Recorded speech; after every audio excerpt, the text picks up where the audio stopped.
were painstakingly made in Photoshop, like a collage, by cutting up an actual cytology image. And yes, we found it in the public domain, because this is a scientific film about modern medicine's most elusive mystery: the uterus.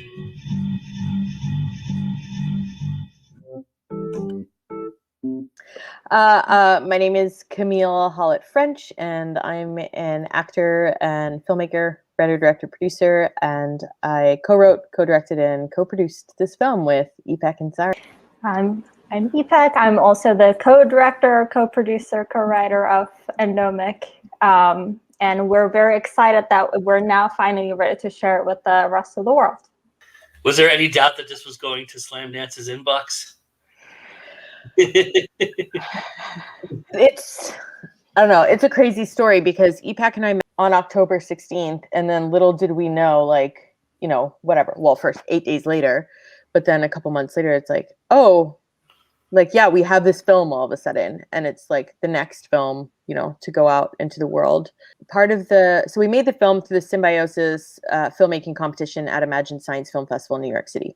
And every year, this was the 13th annual. So they partner a filmmaker and scientist to go out into New York City and give them a little bursary. And they're like, go make a film, come back in 8 days, you know, science related film.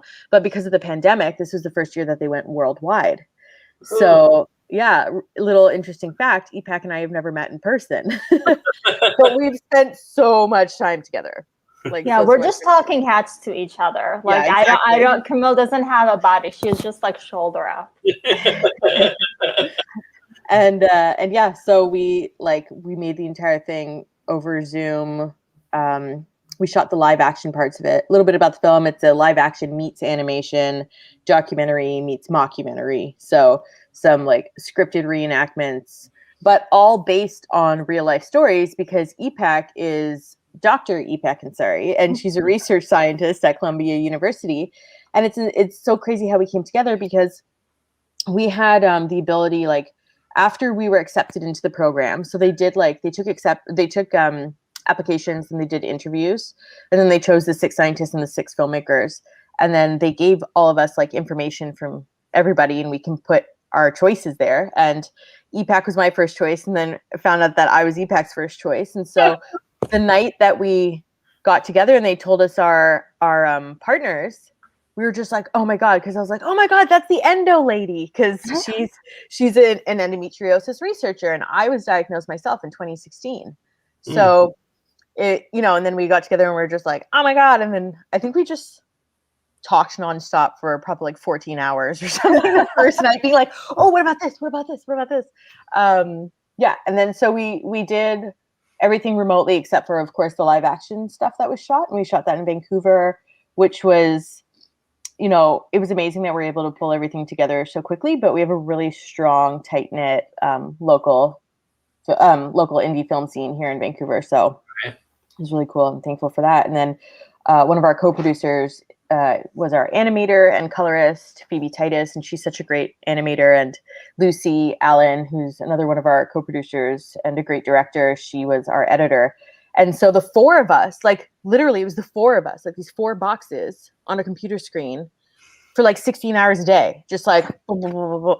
And I took some videos of my screen in this time, and I have like a 7-hour Zoom session recorded of Ipek and I that I'm going to make like a time lapse or like a sped up. I don't know. I'll do something with it at some point, but it's pretty crazy. Oh, and just a little interesting fact, as soon as we hit send on the film, and I think I scared the shit out of Ipek and everybody, I sent them a screenshot of the email that I sent to the festival with our final film, and it was like the exact minute of the deadline, and I circled it, and they're just like, oh my God. And as soon as I hit send, my computer just like seized up and like wouldn't work. Oh, I don't know that part. Yeah. And we were going so fast that our brains were like going faster than the computer.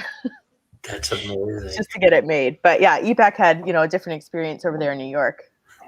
Yeah. So we're 3 hours apart. So when Camille says 60, you know, nonstop 16 hours, you really need to stretch it to maybe more like 24 hours, because I would go to bed, she would continue working, and then I would wake up before she woke up, respond to, you know, a million messages that she sent me. Oh, how about we completely change the script? I'm like, okay, like let's rewrite the whole thing.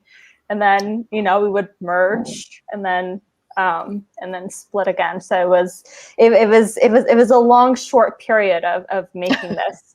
I think it's one of those things where, you know, like you're at the right place at the right time and stars aligned somehow. It just so happened that we both came into this competition wanting to make a sarcastic, dark humor film about endometriosis. Like that is not a very common occurrence. Yes.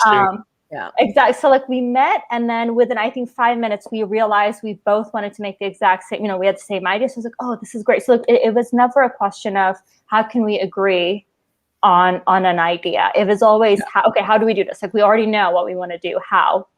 So that helped us a lot.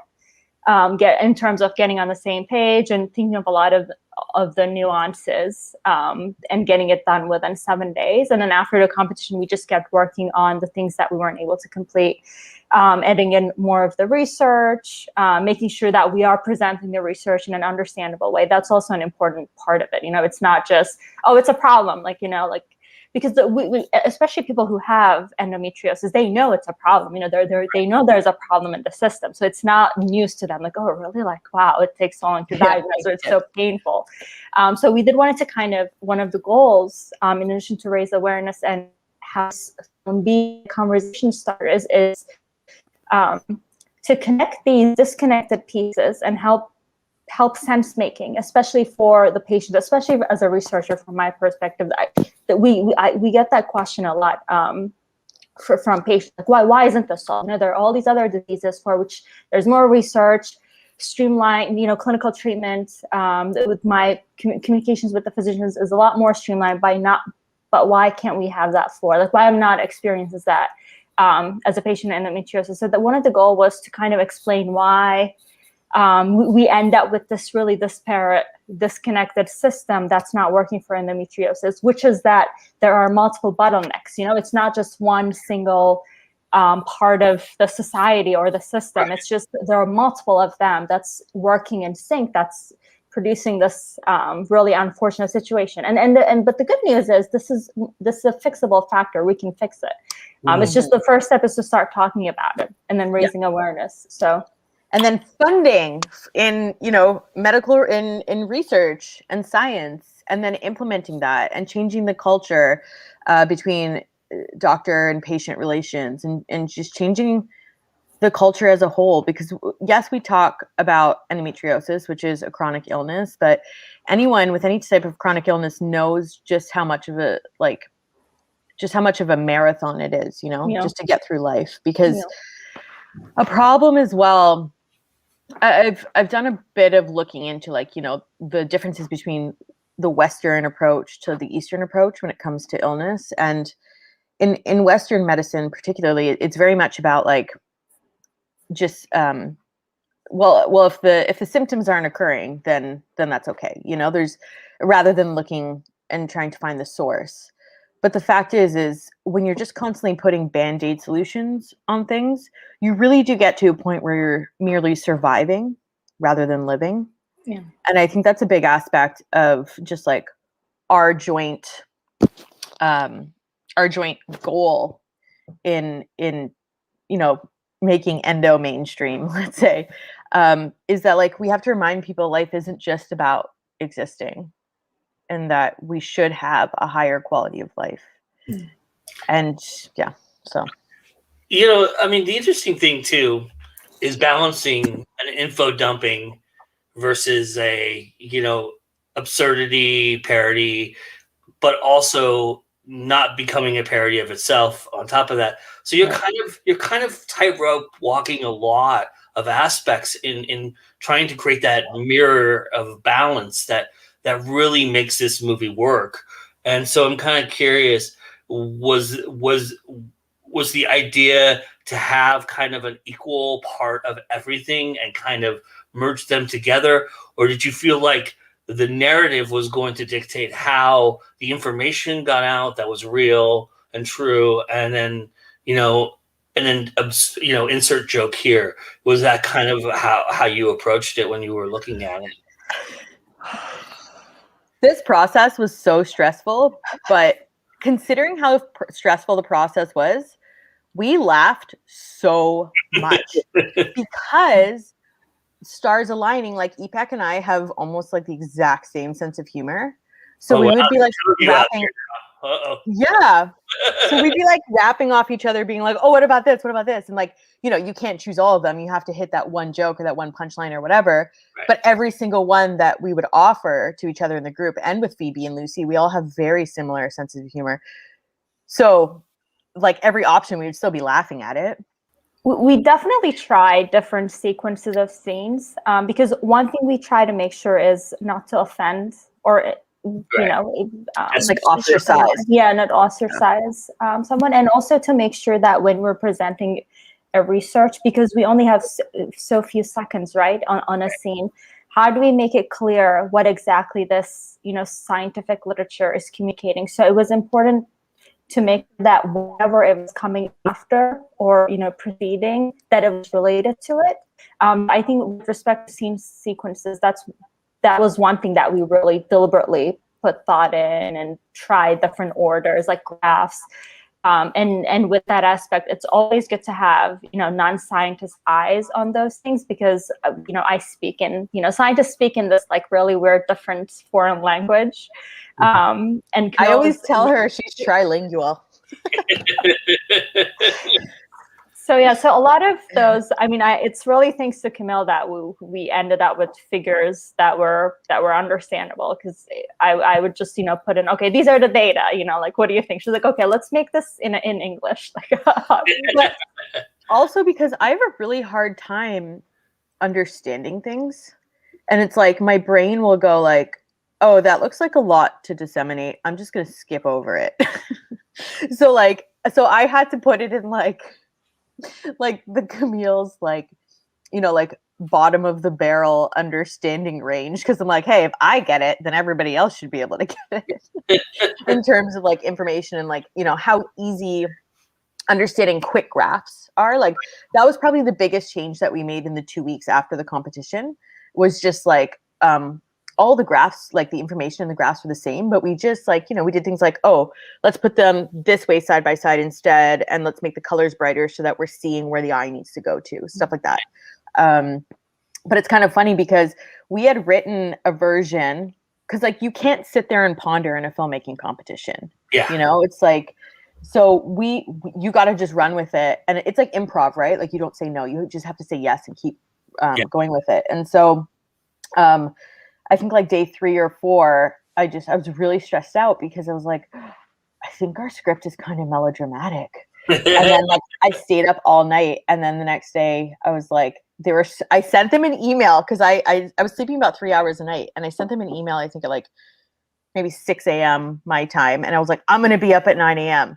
But trust me, guys, like something's not working, so let's do it like this. And I gave like a list of tasks for like Phoebe, Lucy, and Ipek to start on in the 3 hours that I was sleeping. And then I woke up to talk to them, and they're all like this, like, because they're like, oh my God, are you seriously, are you really that well, I was that stereotype of that director of like, oh, I've had an epiphany, and everybody groans and goes, oh fuck, here we are. So but I don't know, like it's hard because it came up in the conversation that like, oh, what feels like, did we just waste all of our time doing that stuff? And I never believe that, because I think the process of creation is an organic thing that you really cannot describe or it's you kind of just gotta, like, sometimes you have to find all the wrong avenues and all the closed doors to go back and find the open one.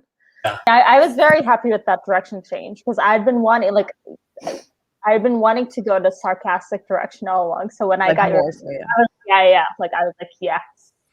And then I started typing. Okay, there you go. Now we converted into a blighted crisis, and then it was, opening the lid to my sarcasm, and then you helped me make it more less offensive. And like the frame of it, the structure of it didn't change. It was just like it was like the voiceover changed, like the punchlines changed. Just the tone. Yeah, exactly. Yeah. And it makes it even funnier because Ipek is the narrator, and she has this like adorable, like sciencey voice, so it's so dry. Yeah, I'm laughing at my own movie, but whatever. I like it. No problem. You know, Camille, when I first saw this, I smiled. Do you remember our conversation back in Park City? There was something you talked about that you were very interested in dabbling in that you hadn't attempted before, which was animation. And of course, the very first thing that pops up onto this movie is animation. I'm going. She did it. It's always a testament to you. I mean, as you know, I've been a big fan for a long time of what you do and how you do it. And there's a lot of your signature in here. There's a lot of grit. There's a lot of great rawness. There's some just heavy emotional loading that you do but you don't do it where you punch us in the face, but you kind of just slap us a little bit. and all of that. And there's this wicked fun animation. I am curious.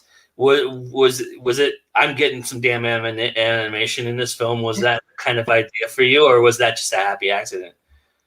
I had a list of like things that I wanted to hit in making this film going in, because you can't prep, which is so terrifying about it, because you know nothing. Like I interviewed a bunch of DPs here in Vancouver beforehand, and all of them were like, okay, yeah, but what's the story about? And I'm like, I don't know. And they would be like, no, I don't want to do it. Like, this is scary. And one person who was like, this is terrifying, but really exciting, was Tanya Jade, our DP, who we ended up working with. And so like this list that I had, animation was one of them. Like, I was like, I want to make something that's live action and animation. And I had never explored doc before either. And so that one wasn't so much on the list, but it was like definitely in the back of my mind. But we ended up hitting everything on the list but one. We had this one method throughout the whole film, and it worked perfectly with the experience of somebody with endometriosis. And it was whatever the simplest, fastest solution is, that's what we're going with in making the film. So it was like, it really does feed into the endometriosis experience, because that's how, like, I'm not trying to be over dramatic or like woe is me, but that is the experience of going into doctor's office after doctor's office after doctor's office, is like, oh yeah, well, I don't know, try this pill here, and like that's it, and like see you later. So and the animation just worked by going like the simplest, fastest way, fed into that absurdity. Yeah. And Ipek, like that word absurd and absurdity, those two were like common in our conversations. Yeah. And I think you're really good at it too, because the reason you're so good at it is because you're just this like unassuming, like, you know, very beautiful scientist who's like sitting in her box and her thing. And then she'll be like, blah, blah, blah. And you're like, what the fuck? Like, it's so weird and like really funny. So that you can really see like Ipek's signature as well in the film, because I think you really drove that absurdity specifically. Why? Thank you, yeah. Joe. I'll second your first comment about Camille's signature. You know, some of the elements with the animation, like this. I think most of those were all Camille's, as you said, signature like additions. I did have, the only thing I remember very vividly having in common is that I also wanted to have some sort, and I don't know the right terminology for it. Camille taught me, but I forgot, unfortunately. I'm still working on my filmmaking jargon. Having some sort of a uterus, some sort of like a non-human, you know, character throughout, like something that threads through the scenes in the film, something like that. But I didn't know what it was. It was just, I had that, like, we should have something, you know, something absurd that kind of makes it funny, but it's like dark, like it's like a mean character. Like a mascot. Yeah, like some sort of mascot. And I kept, because I guess like under the influence of pandemic, I kept thinking a character in like a hazmat suit, because that was like what was in my, head thematically. And then when we met with Camille on Friday, on the first day we met, she's like, I'm thinking like this costume of, I was like, yeah, yep, yes, that's it, perfect. Like that is it. Get on that costume. However you'll figure it out. Like, I should have been wearing it right now. It's right over there somewhere. That was made by I like to call her now my longtime collaborator, because I've been working with her for like 3 years. But Karina Barros, I met her when I first showed up to Vancouver, and I was making a short film here. And because her story in 3 parts is made across the country, and I wanted to make one in Toronto, one in Montreal, one in Vancouver, because I wanted to like get the sense of how each city felt and how they functioned. Right. And so I showed up new in Vancouver being like, I need to make this film, like posting on Facebook pages. And Karina was like, oh, I'm a costume designer and I like to help independent productions, blah, blah, blah. Well, it turns out she's like a fairy godmother who has an answer to everything.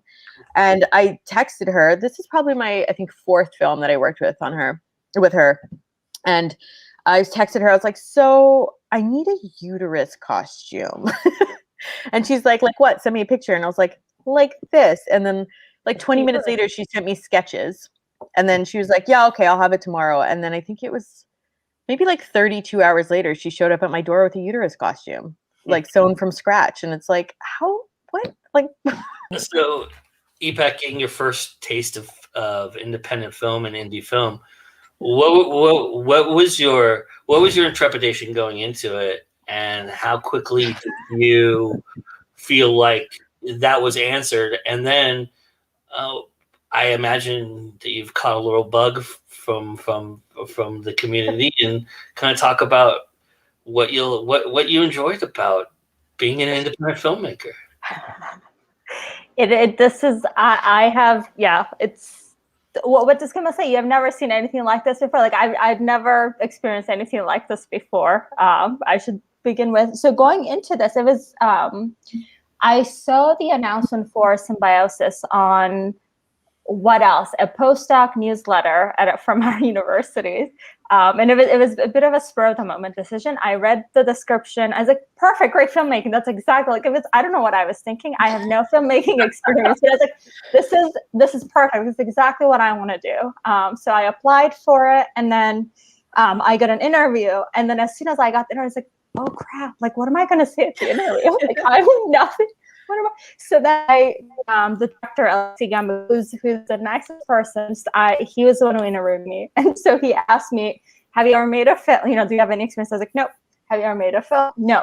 Would you know anything about animation? Nope. Do you have any animation skills, like any coding? I was like, I know statistical coding skills. I mean, like I could create the code, but like not animation code.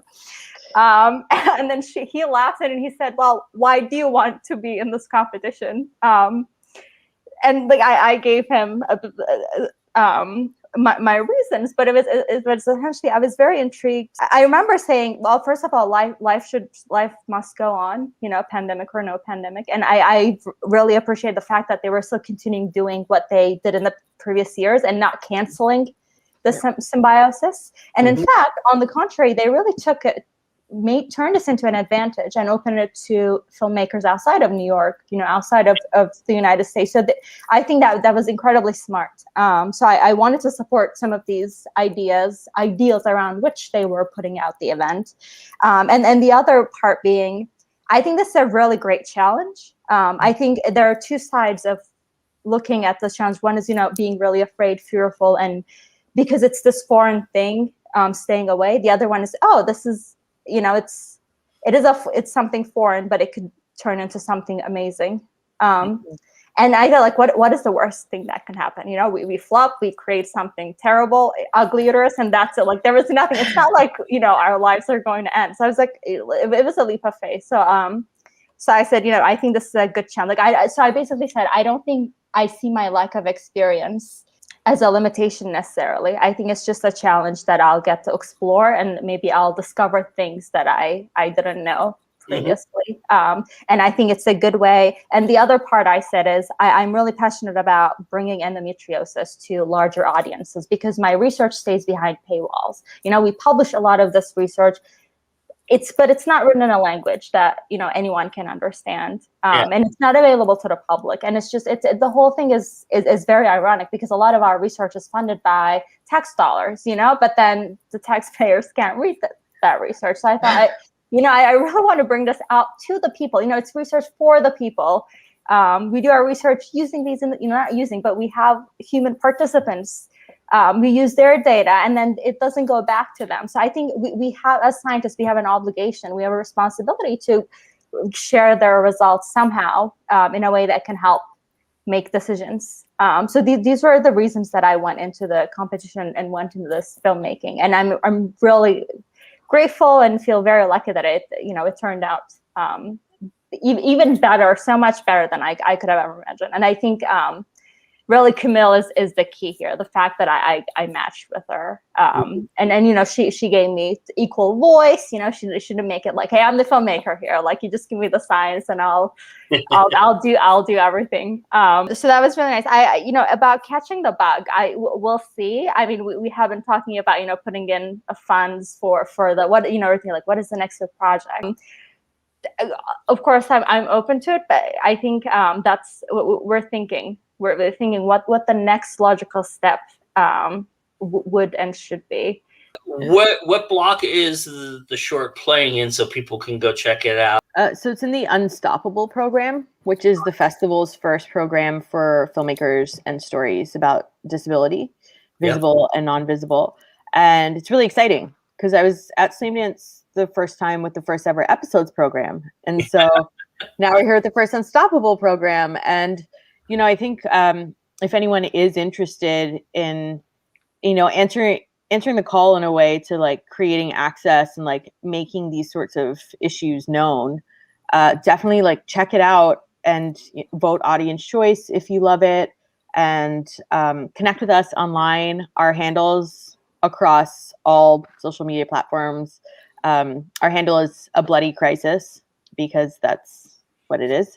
So yeah, connect with us. You can also check us out at abloodycrisis.com, and we'd love to hear from everybody, and we'd love to hear your stories, and we'd love to just connect, because I do believe it's a massive network around the planet. Yeah. And so everywhere you go and you start talking about it, people feel more comfortable to come out and be like, oh yeah, actually I have that too. And it's insane, the people you end up hearing. And it started right during the competition on the final night. Remember, right after we had the screenings, one of the team, the organizing team. So I wanted to let you know, she was like, I hold this until now, but just so you know, like, I have this similar experience, blah, blah, blah. And it just, since then, it has been, we've had patients come and tell us their experience, or people whose loved ones, their, you know, partners, family members. So it truly is invisible. You know, there are all these people walking around. They really are. It's a Herculean task. You know, they're warriors going about their lives, pretending everything is normal. But on the inside, it's, or what you don't see behind the scenes, it is a fight. It really is.